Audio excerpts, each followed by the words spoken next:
Assalamualaikum warahmatullahi wabarakatuh. Nama saya Novita Sinta Nur Hidayah. Saya dari Universitas Islam Malang. Di sini saya akan menjelaskan sedikit sinopsis film dari Tarzan Zaman Par. Berikut kisahnya.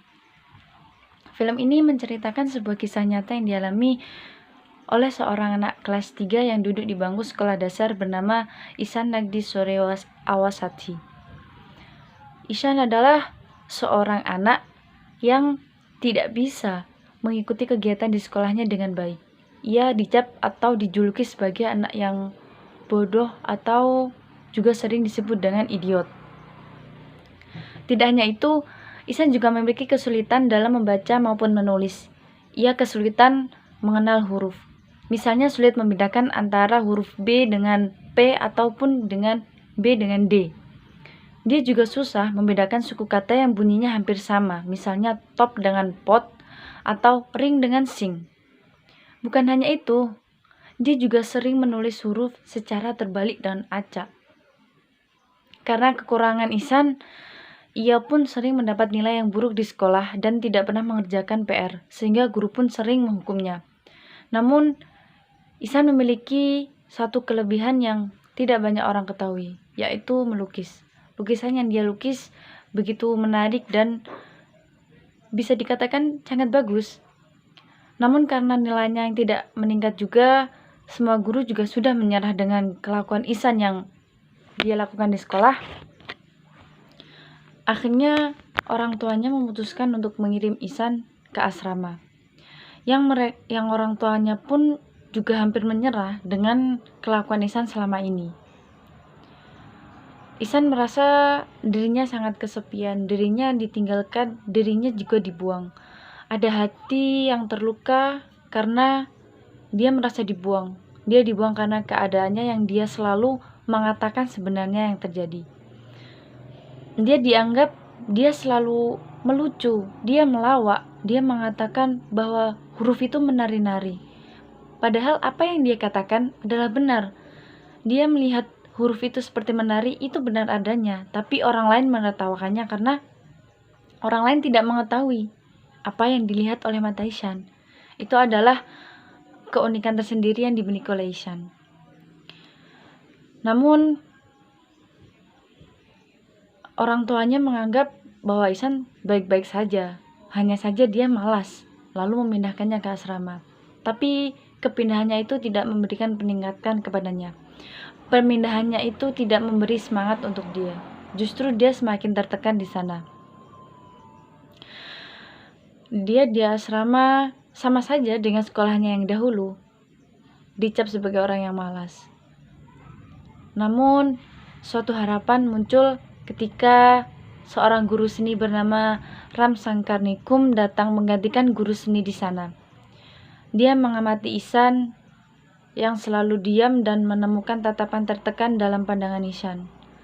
Ram semakin penasaran dan mencoba mengetahui lebih dalam lagi. Ada apa dengan Ihsan? Apa yang terjadi dengan Ihsan sehingga dia seperti ini sekarang? Hingga akhirnya keadaan Ihsan diketahui oleh Sangkarnikum. Ram menemukan dan mengetahui kenapa Ihsan seperti itu. Ternyata Ihsan mengalami disleksia, yaitu kesulitan dalam mengenali huruf dan membedakan suku kata, yang membuat dia sedikit tertegun karena apa yang dialami Ihsan adalah yang dialaminya dia sewaktu kecil dahulu. Dia akhirnya teringat dengan Ram kecil yang dia juga kesulitan dalam mengenali huruf. Dia sangat prihatin dengan Ihsan. Dia sangat prihatin dengan keadaannya sekarang. Tidak ada orang lain yang mengetahui bahwa dia memiliki keistimewaan, tapi orang lain justru mencemoohnya. Akhirnya, Ram memiliki tekad untuk membantunya sembuh dari masa sulit itu dan membantunya menjadi anak yang hebat. Ram mendatangi orang tua Ihsan dan menyadarkan orang tuanya tentang penyakit disleksia yang dialami oleh Ihsan. Dia menceritakan semua yang dialami oleh Ihsan bagaimana sulitnya Ihsan membedakan huruf, bagaimana sulitnya Ihsan membedakan suku kata, bagaimana Ihsan menulis dengan cara yang terbalik. Awalnya orang tua Ihsan tidak percaya, tapi guru tersebut memberikan buku catatan milik Ihsan dan memberitahu bahwa kesalahan Ihsan adalah sama. Setiap kesalahan Ihsan diulang-ulang itu tetap sama. Akhirnya orang tua mulai sadar.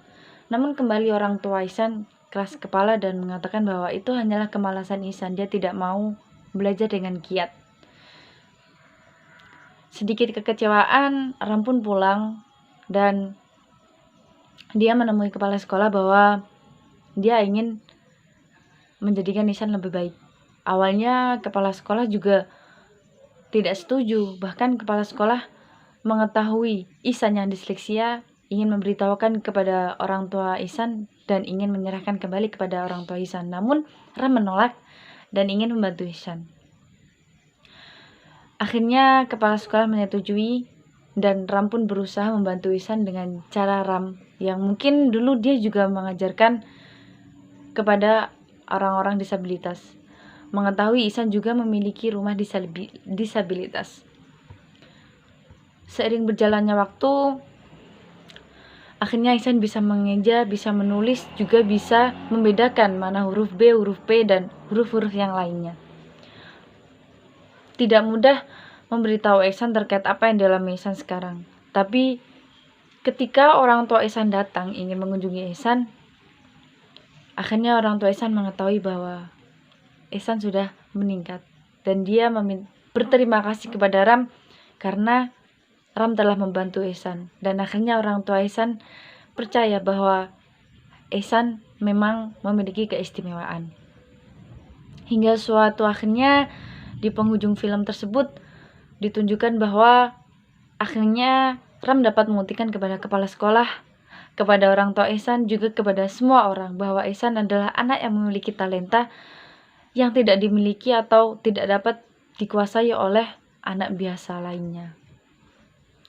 Dari cerita tersebut kita bisa menyimpulkan, kita bisa melihat bahwa kekurangan seseorang bukanlah alasan untuk orang tersebut tidak menjadi orang yang lebih hebat. Karena pada dasarnya kita memiliki keistimewaan kita masing-masing. Kegagalan bukanlah akhir dari sebuah perjuangan. Kegagalan adalah awal dari kita menuju kesuksesan, awal dari kita menjadi orang yang hebat. Ketika semua orang beranggapan kalau kita adalah idiot, kita adalah bodoh, kita adalah orang yang tidak bisa melakukan apa-apa, tunjukkanlah kepada mereka bahwa kita memang memiliki keistimewaan yang orang lain tidak punya, tapi kita bisa menjadi orang yang hebat di luar kemampuan orang lain. Dan kita juga bisa membungkam perkataan itu dengan kelebihan yang kita miliki. Semua manusia adalah hebat. Jangan pernah kalian menyebut orang lain dengan rendah karena kalian tidak pernah mengetahui seberapa kuat dia dapat mengatasi masalah-masalahnya. Jadilah generasi yang ingin memajukan bangsa, jadilah dirimu yang hebat tanpa menjatuhkan orang lain untuk menaiki tangga prestasi. Sekian apa yang bisa saya sampaikan. Apabila kurang berkenan dan juga yang saya sampaikan tidak sesuai dengan isi hati Anda, saya mohon maaf. Wassalamualaikum warahmatullahi wabarakatuh.